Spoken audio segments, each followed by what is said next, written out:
Vous pensez que malheureusement, il n'y aura pas suffisamment de professeurs l'année prochaine et donc ce type de situation va se réitérer ?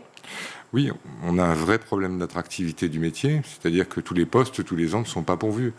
Là, cette année, on nous annonce un peu mieux dans les inscriptions au concours du premier degré, mais pas partout, pas dans les zones les plus en difficulté. Dans le second degré, ça continue à baisser, donc on voit bien que c'est un métier qui est devenu de plus en plus difficile.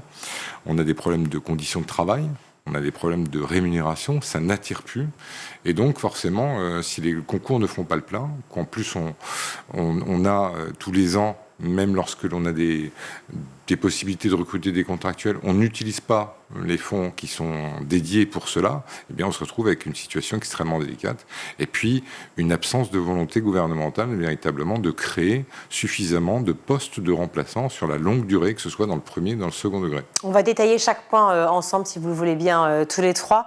Juste un petit mot sur ce qui se passe de votre côté à Bagneux. Est-ce que aussi beaucoup d'heures perdues, beaucoup de professeurs absents ?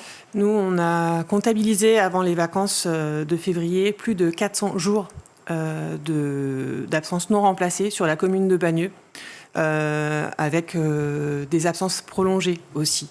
Pas seulement... Il y a les courtes durées et les longues durées. Donc oui, dans les deux cas, les absences des profs. Oui, avec 400 jours, plus de 400 jours là, non remplacés. Donc des familles qui sont forcément en colère ou inquiètes, du moins pour leurs enfants ?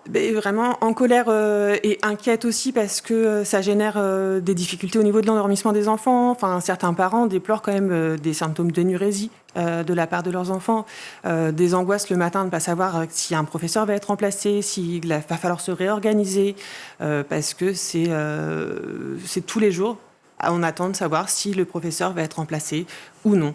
Et donc c'est des vrais... toutes les familles ne sont pas en capacité non plus de se réorganiser comme ça à la minute, en lien avec leur métier.